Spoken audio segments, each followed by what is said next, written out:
जय हिंद। अभी recently Lebanon में कई सारे पेजर्स जो हैं ब्लास्ट हो गए हैं, जो कि हिजबुल्लाह ग्रुप के जो मिलिटेंट्स हैं उनके द्वारा यूज किए जाते थे पेजर्स। वो पेजर्स अचानक से ब्लास्ट हुए हैं और जो लेबनान है उसका ये कहना है कि ये जो पेजर्स ब्लास्ट हुए हैं इसके पीछे पूरा का जो हाथ है, पूरा का पूरा हाथ वो इसराइल की एक जो खुफिया एजेंसी है मोसाद उसका है। देखते हैं क्या है पूरी सच्चाई और क्या है इसराइल लेबनान कॉन्फ्लिक्ट, इन सबको पूरी डिटेल से इस वीडियो में समझते हैं। तो सबसे पहले तो हम लेबनान की लोकेशन को देखते हैं कि लेबनान कहाँ पे है। ये देखिए आपका ये रहा इंडिया। ओके, इंडिया से आप वेस्ट में जाएंगे तो आपको वेस्ट एशिया दिखेगा। इसी वेस्ट एशिया में एग्जिस्ट करता है आपका लेबनान। फॉर एग्जांपल इस वाले रीजन को जब आप जूम आउट करेंगे तो आपको देखने को मिलेगा ये रहे। अब यहाँ पे आप देखिए ये है तुर्की, जिसका नाम बदल करके अब तुर्की हो गया है। तुर्की के नीचे साइप्रस, साइप्रस के नीचे सीरिया, सीरिया के नीचे लेबनान, लेबनान के नीचे इसराइल। ओके, तो ये इन्हीं देशों के बीच में जो कॉन्फ्लिक्ट है, ये जो देश हैं स्पेशली लेबनान और इसराइल, इन दोनों के बीच में जो कॉन्फ्लिक्ट है उसी का ये परिणाम है, आउटपुट है, जो आज हम लोगों को एक ब्लास्ट के रूप में देखने को मिला है। चलिए समझते हैं पूरी स्टोरी को बिल्कुल शुरुआत से, कैसे इसराइल बना और क्यों इन दोनों देशों के बीच में कॉन्फ्लिक्ट होते रहते हैं।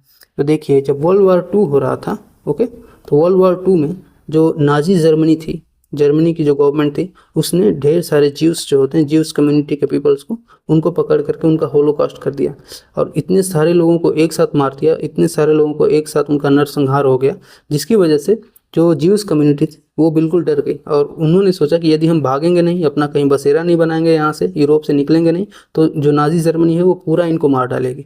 और आप देखेंगे कि यहाँ पे आता है यूएन पार्टीशन प्लान, जो जितने भी भाग रहे थे यहूदी रिफ्यूजीज ज्यूज थे, उन लोगों को सेटलमेंट करने की जिम्मेदारी इसने ली और इसने एक जगह निकाली जो जगह थी पैलेस्तीन में, ठीक है। और पैलेस्तीन को 2 पार्ट में इसने डिवाइड कर दिया। जो 55% लैंड था वो ज्यूस स्टेट बन गया और 45% जो लैंड था वो अरब स्टेट यानी कि पैलेस्तीन रहा। ओके, अब आगे क्या होता है कि जब एक बार पैलेस्तीन डिवाइड हो जाता है 2 पार्ट में, यानी कि ये हिस्सा जो दिख रहा है ये पैलेस्तीन का है और जो ये वाला हिस्सा है ये हो गया आपका इसराइल का, ठीक। लेकिन जैसे ही ये डिवीज़न होता है आपको देखने को मिलेगा कि बार बार जो इसके नेबरिंग कंट्रीज़ हैं, जैसे कि इजिप्ट है, जॉर्डन है, सीरिया है, लेबनान है, इसी के साथ साथ इराक भी था, इन सब ने मिल करके इसराइल पे अटैक करना शुरू किया। क्यों अटैक कर रहे थे ये सब इसराइल पे मिल करके एक साथ? ये अटैक इसलिए कर रहे थे कि ये चाहते थे कि ज़्यादा से ज़्यादा जो ज़मीन है वो इसराइल से हथिया ली जाए। बट हुआ इसका बिल्कुल उल्टा। जो भी इसराइली फोर्सेस थी उन लोगों ने उल्टा इतना जमकर लड़ाई किया इन सभी देशों के साथ कि ये सभी देश बैकफुट पे आ गए। और आपको देखने को मिलेगा कि 1947 के बाद से इसराइल की ज़मीन हमेशा बढ़ी ही है। आप देख रहे हो जो ये रेड वाला एरिया है या ऑरेंज वाला जो एरिया है ये लगातार बढ़ रहा है। सबसे पहले 1947 में इसराइल के पास इतनी ही ज़मीन थी, ठीक है ये। लेकिन आप देखोगे कि ये वाला हिस्सा यहाँ पे 1949 से 67 में जब युद्ध हुए तो ये वाला हिस्सा इसने गंवा दिया। किसने गंवा दिया? तो पैलेस्तीन ने गंवा दिया। और इसे किसने कब्जा कर लिया? तो इसराइल ने कब्जा कर लिया। वैसे ही अगर आप देखोगे कि आज कितनी ज़मीन है पैलेस्तीन के पास, तो बस ये वाला हिस्सा, तो रमल्ला वाला हिस्सा और जेरूसलम वाला हिस्सा दिख रहा है और साथ ही साथ गाजा वाला दिख रहा है। बस इतना ही ज़मीन आज पैलेस्तीन के पास है, बाकी सभी इसराइल ने ऑक्यूपाई कर लिया है। जितनी बार इससे युद्ध हुए उतनी बार इसराइल ने इन सभी देशों को अच्छे से कूटा है और कूट करके इनके जितनी भी ज़मीनें हैं उनको हथिया लिया है। और ये बात इनको अभी भी समझ में नहीं आती है। ये अभी भी इसराइल से युद्ध करने के लिए बड़े ही आतुर रहते हैं। खैर, इसी में पैलेस्तीन का जो विवाद है, आप देखोगे कि ये वाला जो हिस्सा है नदन पैलेस्तीन वाला, यहाँ से जो पैलेस्टीनियन थे जब इसको ऑक्यूपाई कर लिया इसराइल ने, तो ये सभी एज ए रिफ्यूजी लेबनान के सदर्न वाले हिस्से में चले गए, यानी कि साउथ लेबनान में शिफ्ट हो गए। अब ये क्राइसिस बन गई इसराइल और लेबनान के बीच की, यानी कि पैलेस्तीन से जो लोग लेबनान गए थे उनके और इसराइल के बीच में कन्फ्लिक्ट शुरू हो गया। लेबनान कहने लगा कि जो भी यहाँ पे आए हैं वो अपनी जगह यानी कि पैलेस्तीन चले जाएं या इसराइल चले जाएं, वो हमारे बाउंड्री में न रहें। और यही देखेंगे आप कि फिर इसराइल और लेबनान के बीच में युद्ध शुरू हो जाते हैं। और इसी बीच में फिर जन्म होता है हिजबुल्लाह का। हिजबुल्लाह एक मिलिटेंट ग्रुप है जो चाहता था कि जो लेबनान में, सदर्न लेबनान में जो भी पैलेस्टीनियन आए हैं, तो लेबनान यही चाहता था कि ये वापस अपने ही हिस्से में चले जाएं, अपने ज़मीन पे चले जाएं। बिकॉज रिफ्यूजीज़ किसी भी देश के लिए क्राइसिस का ही काम करते हैं और इन्हें ही वापस करने के लिए जन्म होता है हिजबुल्लाह का। तो हिजबुल्लाह बेसिकली मिलिटेंट ग्रुप है जो कि सदर्न लेबनान में एग्जिस्ट हुआ। ओके, सदर्न लेबनान जो है वहाँ पे, और साउथ लेबनान और इसराइल के बीच में जो कन्फ्रंटेशन है उसको अंजाम देने का काम करता है हिजबुल्लाह। अब ये अचानक से ये क्या विवाद हो गया पेजर वाला, इसे हम लोग समझते हैं क्या है ये पूरा डिस्प्यूट। तो इसको समझने से पहले हमें पेजर को थोड़ा समझना पड़ेगा कि पेजर क्या होता है। आपने अभी रिसेंटली एक मूवी देखी होगी जिसका नाम है पुष्पा।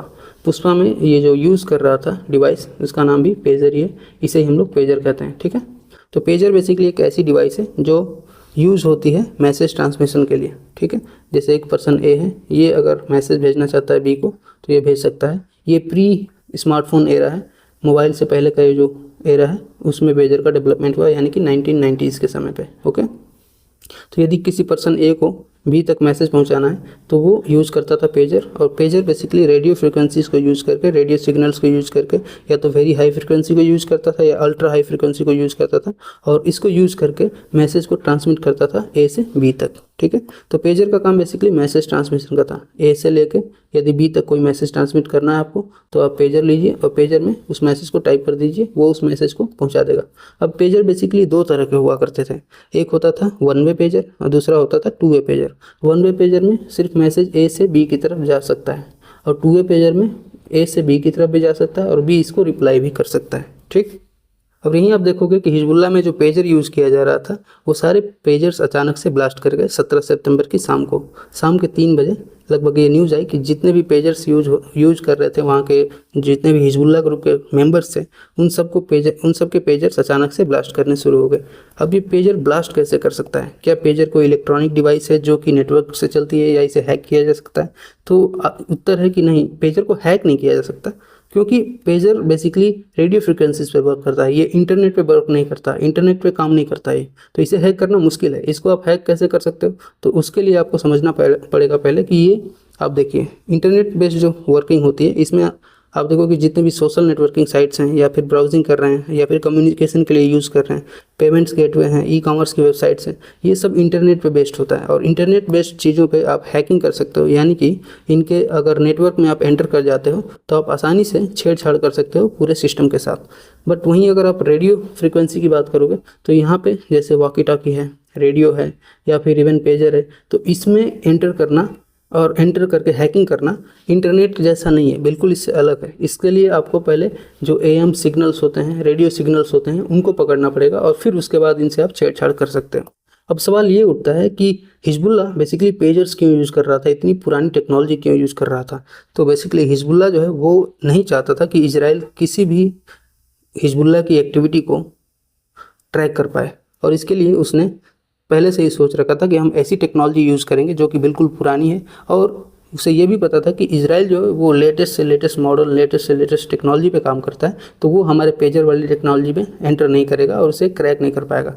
तो आप देखोगे कि इसने सबसे पहले मोसाद से बचने के लिए ये ट्रिक आजमाया, ठीक है। मोसाद बेसिकली इजराइल की सबसे खतरनाक, सबसे खुफिया एजेंसी है, पूरे विश्व में सबसे तेज़ तर्रार जो स्पाई एजेंसी है वो मोसाद है।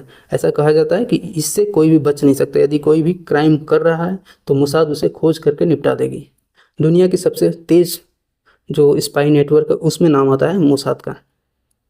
वहीं आप देखोगे कि हिजबुल्लाह ने एंड्रॉयड बेस्ड सिस्टम को भी एक्सेप्ट नहीं किया था, क्योंकि उसको पता था कि इजराइल का वेस्टर्न कंट्रीज़ के साथ उठना बैठना है, वेस्टर्न कंट्रीज़ के साथ इसका अच्छा कनेक्शन है। तो यदि हम इसके एंड्रॉयड सिस्टम को यूज़ करते हैं तो आसानी से हमारे जो डाटा है उसको इजराइल क्रैक कर सकता है, लीक कर सकता है, समझ सकता है।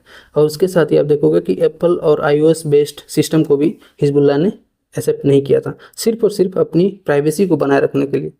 अब सवाल ये आता है कि जब इतनी सिक्योरिटी हिजबुल्लाह ने लगाई थी तो फिर भला हिजबुल्लाह के पेजर नेटवर्क में इजराइल घुसा कैसे? इसकी भी एक इंटरेस्टिंग थ्योरी निकल के आ रही है सामने। वो बात यह है कि इजराइल हमेशा नज़र बनाए हुआ था लेबनान के ऊपर, और उसे पता चला कि लेबनान जो है उसने, जैसे ये वाला जो एरिया यहाँ पे लेबनान है, तो लेबनान ने कई सारे पेजर ऑर्डर किए हैं ताइवान से, यानी कि इसने मैन्युफैक्चरिंग का ऑर्डर दिया है ताइवान को कि हमें पेजर्स चाहिए ढेर सारे। और ताइवान ने एक थर्ड कंपनी जो कि हंगरी में बेस्ड है यहाँ यूरोप में, उसको ऑर्डर दिया था कि आप इतने सारे पेजर हमें बना के दे दो, हमें ऑर्डर करना है, किसी और को डिलीवर करना है। तो लेबनान से ताइवान में आए पेजर्स बन करके, और ताइवान से ये जाने वाले थे हिजबुल्लाह के पास लेबनान में, और इसी जो सप्लाई चेन मैनेजमेंट है इसी में एंटर कर गया बीच में इजराइल। ऐसी ये थ्योरी है। अभी चीज़ें स्पष्ट होंगी जब और भी ज़्यादा डिटेल्स निकल के सामने आएंगे तब।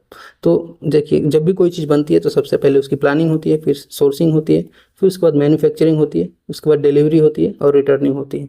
इसमें कहा यह जा रहा है कि जब डिलीवरी का टाइम आया, यानी कि जब पेजर्स को ताइवान से मूव करा गया था या लेके जा रहे थे लेबनान, उसी बीच कहीं पे तो इजराइल ने एंट्री करी है और उन पेजेस में फिर कुछ न कुछ डेटोनेटर यूज करके और उसे ब्लास्टिंग डिवाइस बना दिया।